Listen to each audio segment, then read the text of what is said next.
The steam from the kitchen wasn't the only thing making it hard to breathe as I watched Daniel proudly show off the photos of his new property. 3 bedrooms, oceanfront view, private beach access, all supposedly purchased with the profits from my grandmother's recipes. "Isn't it amazing, Sophie?" he asked, scrolling through more pictures on his phone. "And it's all thanks to your cooking." My name is Sophie Chen, and at 42, I thought I knew everything about running a successful restaurant. After all, Golden Lotus had become one of the most popular Asian fusion restaurants in Seattle, built on recipes passed down through generations of my family. But apparently, I didn't know everything about my husband of 15 years. "When did you close on it?" I asked, keeping my voice steady as I chopped vegetables for the evening service.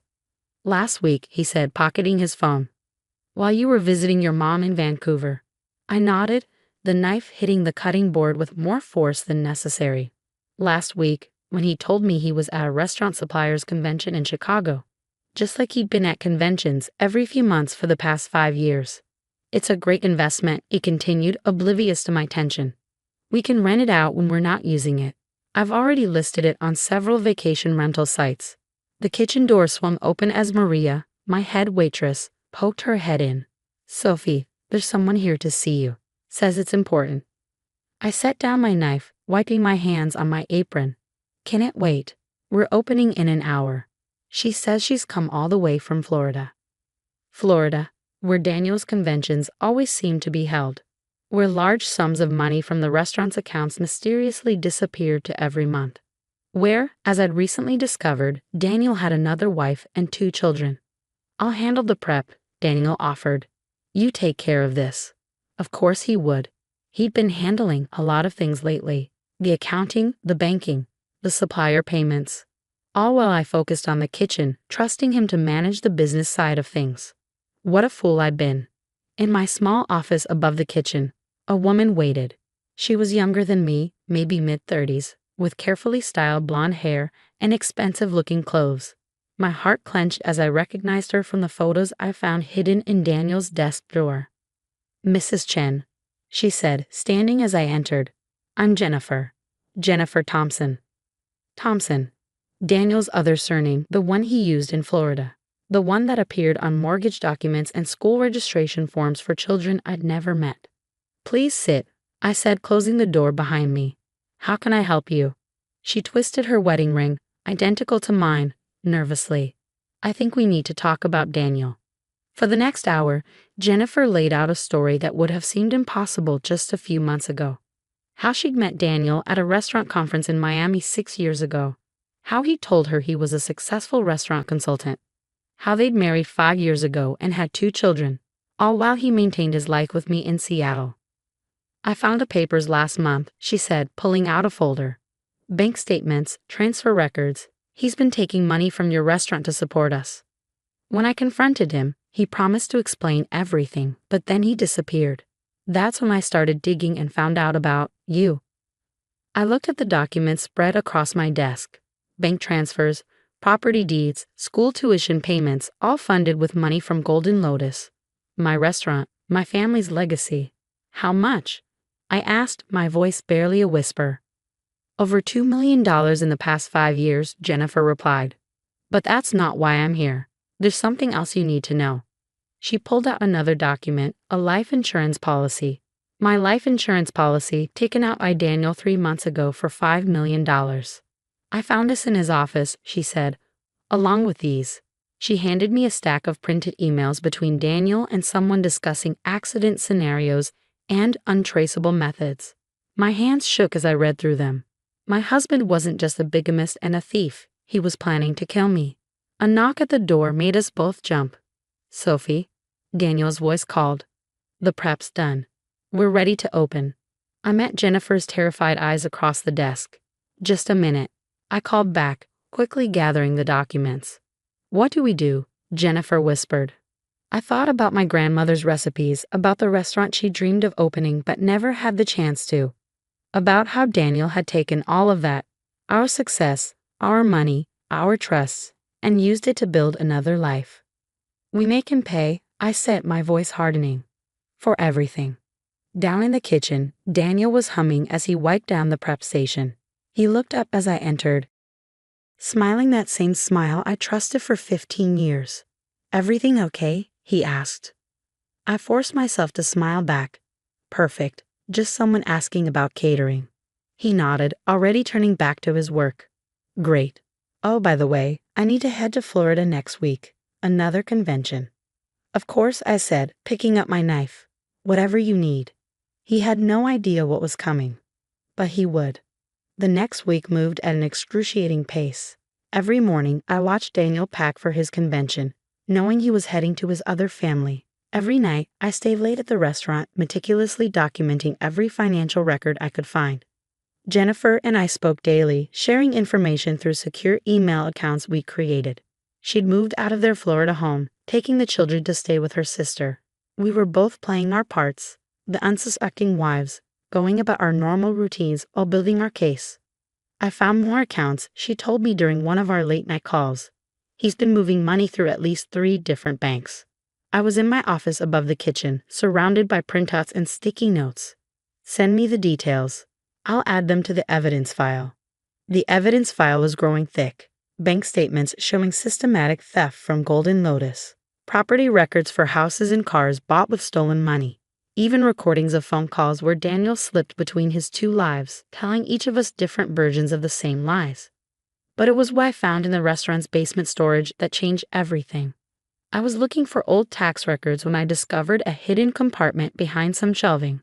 Inside was a laptop, one I'd never seen before, and several USB drives. "You need to see this," I texted Jennifer, immediately uploading the files I found. They weren't just financial records. Daniel had been running a complex money laundering operation through both the restaurant and his Florida properties. The stolen money from Golden Lotus was just part of it. He was cleaning money for some very dangerous people. "This is bigger than we thought," Jennifer said when she called back. "Sophie, these people, they're not just criminals. They're organized crime." My hands shook as I scrolled through more documents. "The restaurant, he's been using my family's restaurant to clean their money." "That's not all," Jennifer continued.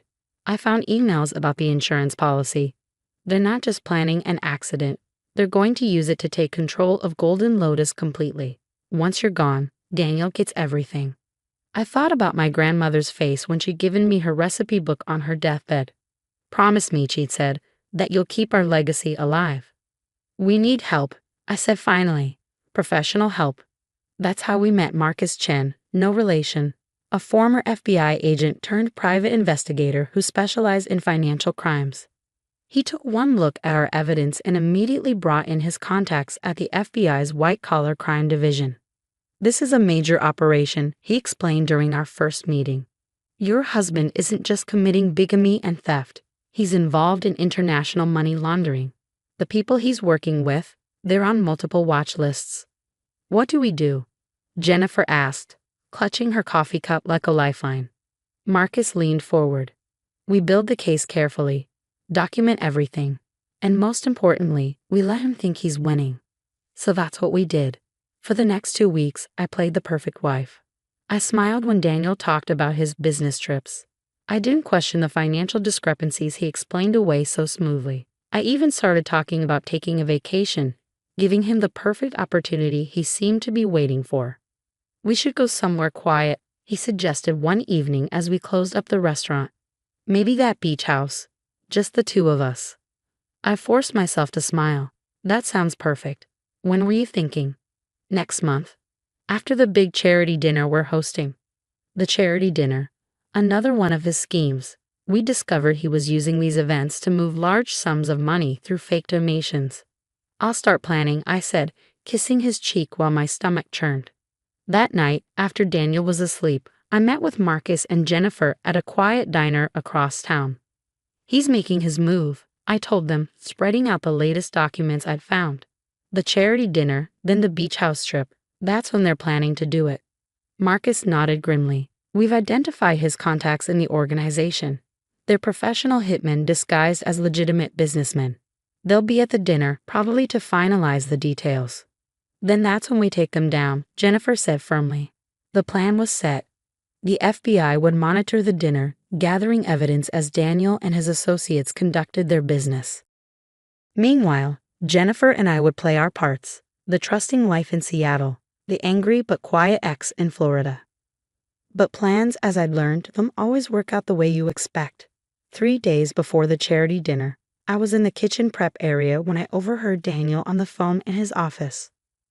"No, it has to be before the dinner," he was saying. "She's getting suspicious." "Yes, I know that wasn't the plan. But, fine, tonight then, make it look like a robbery gone wrong." My blood ran cold. They weren't waiting for the dinner. They were coming tonight. I grabbed my phone with shaking hands, sending a group text to Marcus and Jennifer. "They've moved up the timeline. Tonight." Marcus responded immediately. "Get out of there. Now." But I looked around the kitchen, my grandmother's kitchen, where her legacy lived in every recipe, every dish, every memory we created. I'd already let Daniel steal our money, use our reputation, tarnish everything we built. I wasn't going to let him take this too. "No," I texted back. "I have a better idea." The dinner service that night was unusually busy, even for a Friday.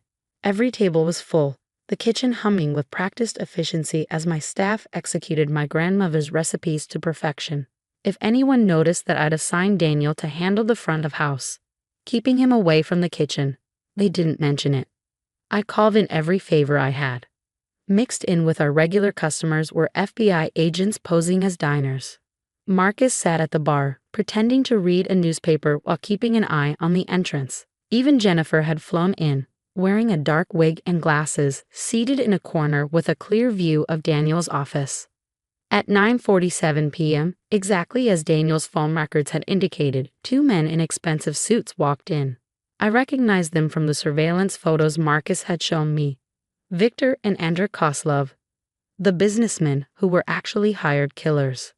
"Mr. Thompson's associates are here," Maria whispered as she passed me in the kitchen. I nodded, my hands steady as I plated an order of my grandmother's famous honey walnut shrimp. "Show them to the private dining room." Through the kitchen window, I watched Daniel greet them warmly, leading them to our small private dining area in the back, right where we wanted them. "Everything's ready?" I asked Marcus via the hidden earpiece he'd given me. "All set," he confirmed. "Surveillance is up and running. Audio's crystal clear." I'd spent the afternoon setting up hidden cameras and microphones in the private dining room. More importantly, I prepared something special for our guests. "Your usual table is ready, Mr. Koslov," I heard Daniel say, "and I've had the kitchen prepare something special, off-menu." That was my cue. I picked up the tray I prepared personally and headed out to the dining room. "Gentlemen," I smiled, setting down their plates. "My grandmother's secret recipe. She only made it for very special guests." Victor Koslov raised an eyebrow at Daniel. "Your wife cooks." "Sophie runs the kitchen," Daniel said smoothly. "I handle everything else." "Everything else," I repeated, meeting his eyes. "Like the books, the accounts, the money laundering?" The color drained from Daniel's face. Victor and Andrew stopped eating, their hands moving toward their jackets. "I wouldn't," I said calmly. "The FBI has been recording everything since you walked in. And those symptoms you're starting to feel, that's not food poisoning, just a mild sedative. Courtesy of my grandmother's other secret recipe." Victor tried to stand but swayed, grabbing the table for support. Andrew's head was already drooping. "You," Daniel started, but his speech was slurring. "What did you?" "Amazing what you can hide in a complex sauce," I said, watching as all 3 men slumped in their chairs. "Don't worry, you'll wake up in federal custody." On cue, FBI agents emerged from their positions around the restaurant. Marcus approached with handcuffs as other agents secured Victor and Andrew. "Sophie Thompson," Daniel mumbled as agents cuffed him. "You're going to regret this." "It's Sophie Chen," I corrected him, "and no, I won't." The next few hours were a blur of FBI interviews and evidence collection. The agents were particularly interested in the laptop from the basement, which contained detailed records of the money laundering operation. Jennifer appeared at my side as they led Daniel and the Koslov brothers away. "Is it really over?" I nodded, watching the patrol cars pull away. "Almost. We still have to deal with the legal aftermath, but they have enough evidence to put them away for a long time." The restaurant was empty now, except for the forensics team finishing their work. I walked through the dining room, straightening chairs and adjusting table settings. small acts of normalcy in a night that had been anything but normal. In the kitchen, I found Maria and the rest of my staff waiting. "Is it true?" Maria asked. "About Mr. Thompson and the money laundering?" I took a deep breath. "Yes, but that's over now. What matters is that Golden Lotus is safe and clean." "What happens next?" someone asked. I looked around at these people who had become my family, at the kitchen that held so many memories. We keep cooking, we keep serving. We keep my grandmother's legacy alive, the right way. 6 months later, I stood in front of the restaurant watching as workers installed the new sign, Golden Lotus, established 1992, Chen Family Kitchen. The criminal trials had ended with guilty pleas all around. Daniel and the Koslov brothers were facing long prison sentences. The FBI had helped recover most of the stolen money, and Jennifer's children would be provided for through a victims' compensation fund. More importantly, Golden Lotus had not just survived, it had thrived. Our reputation for excellent food and honest business had only grown stronger after the story came out. "Your grandmother would be proud," Jennifer said, standing beside me. She had moved to Seattle with her kids, taking over the business management of the restaurant, properly this time. I touched the worn recipe book in my apron pocket, my grandmother's legacy protected at last. She always said that good food brings truth to the surface. That evening, as I worked in my kitchen, my real kitchen, not the one Daniel had tried to steal, I thought about everything that had happened. The betrayal, the danger, the fear, but also the strength I'd found, the family I protected, the legacy I preserved. Maria appeared at my side, holding a familiar-looking dish. "Special order," she said with a smile. "Table 12 wants to know the secret to your sauce." I laughed, reaching for my spices. Some secrets, like some legacies, were meant to be kept in the right hands. After all, as my grandmother always said, the true measure of a recipe isn't just in its ingredients, it's in the love and honesty you cook it with. And Golden Lotus had plenty of both to serve.